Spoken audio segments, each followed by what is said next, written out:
If you've been trying to scale your SaaS business in 2026 with Facebook advertising and you seem to have a concept, an idea that you push on your ad account, you put some budget behind it, it starts to perform well, but as you scale, it's starting to underperform and you're asking if this is a creative fatigue or not. Well, in this video, I'm gonna show you exactly what's a creative fatigue, what's working the best for SaaS, and why you should never touch your ads within the first 3 days. Hi, my name is Nikita. I founded Mod Media Agency where we help SaaS businesses grow on autopilot using our own ad scaling system.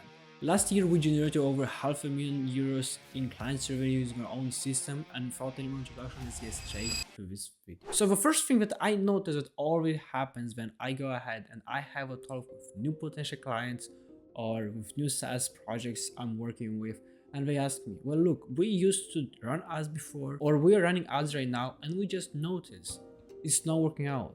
What's the reason? Well, let me show you exactly what is a creative fatigue and what is not a creative fatigue, and how to understand the difference for effective scaling your business. So if I delete right now this one, what is not creative fatigue? Now, there are about 3 things that we always tell about our clients or our partners when we work on some new ideas or accounts. So the first one is early performance decline, ad fails after 2-3 days. Now this is something common we notice with SaaS accounts. You have a concept, you have an idea, you had someone to shoot this for you, and you publish the idea. The first 2 to 3 days is going well, but then it's declining. And you think this is creative fatigue. Well, actually this is not a creative fatigue.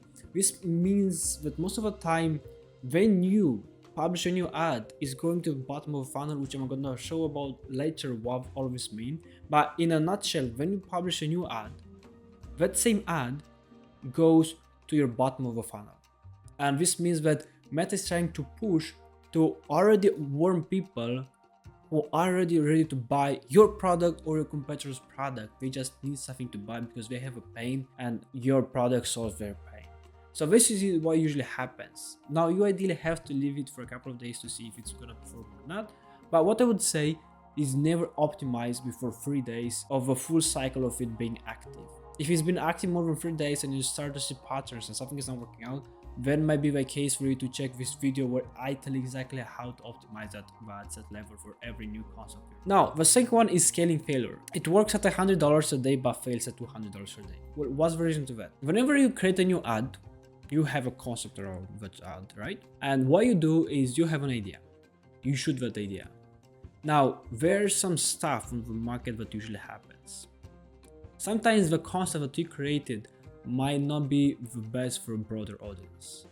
And because of that, what you have right now, which is good, which performs well at $100 a day, and not at 200, 300, $1,000 a day, is just an idea, works for a niche audience. So for example, if I want to sell this, which are Ray-Ban X Meta partnership, if I want to sell them, now it might not be for everyone, because I bought them for one reason, and my reason can be different from your reason, and your reason can be different from any other reason.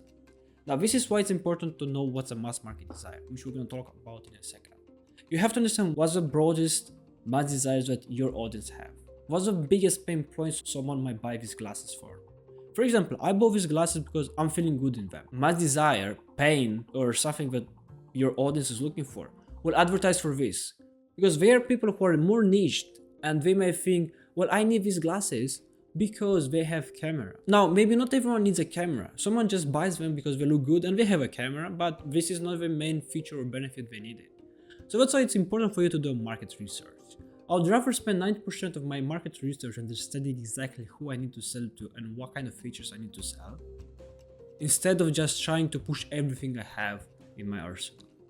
Now this goes to the mass market desire issue. Niche appeal does not scale, which is exactly and entirely what I was saying right now. A broader mass market desire, where the biggest desire that your market has, is the one that's gonna help you scale from $100 a day to $1,000 a day. Now this is not creative fatigue.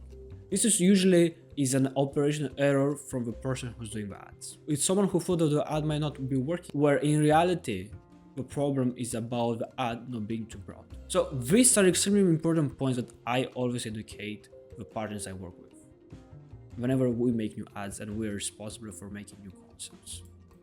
Now, a creative fatigue is when you have a winning ad that scaled for weeks or months and is now declining.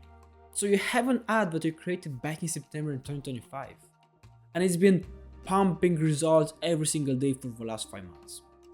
And what you start to notice is that ad is starting to fatigue slowly and slowly. And how do you observe this? Well, the ad is not giving you the same performance as it used to give months ago. You start to have lower CTRs, higher CPMs, higher frequency, cost per result is decreasing, and that's when you realize something is not clicking. And I'm gonna show you exactly how to observe and to understand the customer journey of this ad, because every ad has their own cycle, and it's normal for an ad to start performing after a while. Of course, it's best to start performing after months of performing because we know that concept had great marketing fundamentals, and you can just use the same marketing fundamentals to create new concepts or iterations. So if you look at the shift concept or how creative fatigue works is the following. You have your initial audience when you publish your ad. The first impression, most engaged users convert immediately. As I told you, bottom of the funnel, people who are already interested and ready to buy. Then you have your second view. Some convert, some don't. Then you have your third view, fewer convert. Now here is more moment where most of the ads will stop performing because again they have a mass market desire issue, or people just are too fast with making optimizations where they shouldn't actually make any optimization and just wait for it to test more. Because the algorithm is pretty smart and you should always let the algorithm decide what's best and what's not best. And then as time passes, weeks, months, you go to third, to fourth, to fifth audience. And this is where the moment starts to decline. It's simply a cycle where your ad is not performing anymore. So you start to hit your creative fatigue. And exactly, we start to notice on one of our ad accounts. We can see we have a concept which was optimized for middle of a funnel and bottom of a funnel started to decrease. So ideally would have about $100 cost per subscription with a 3 months payback period, which is quite helpful for this ad account. Now we've seen it started to increase more and more and more. And we also check frequency at the last 7 days, it's 5. Now, this tells us that the performance is starting to decrease slowly and you need to look for iterations and new ideas. So what we're doing right now, we just change the creative type from a static image to a carousel. And after that, we may change it from a carousel to a video. And this way, we keep the same concept, the same winning concept we've been having for months, and we just create iterations. Now, you can change the body of a video after that. You can change the hooks, you can change so many. If I just have to think about calculations, you can actually create hundreds of variations from the same concept.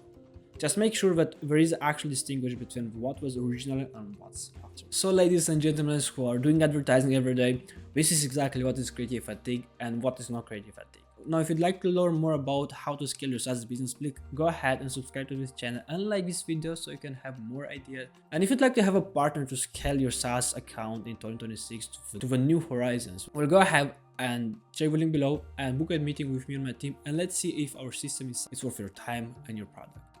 Thank you for watching, and I'll see you in another one. Bye.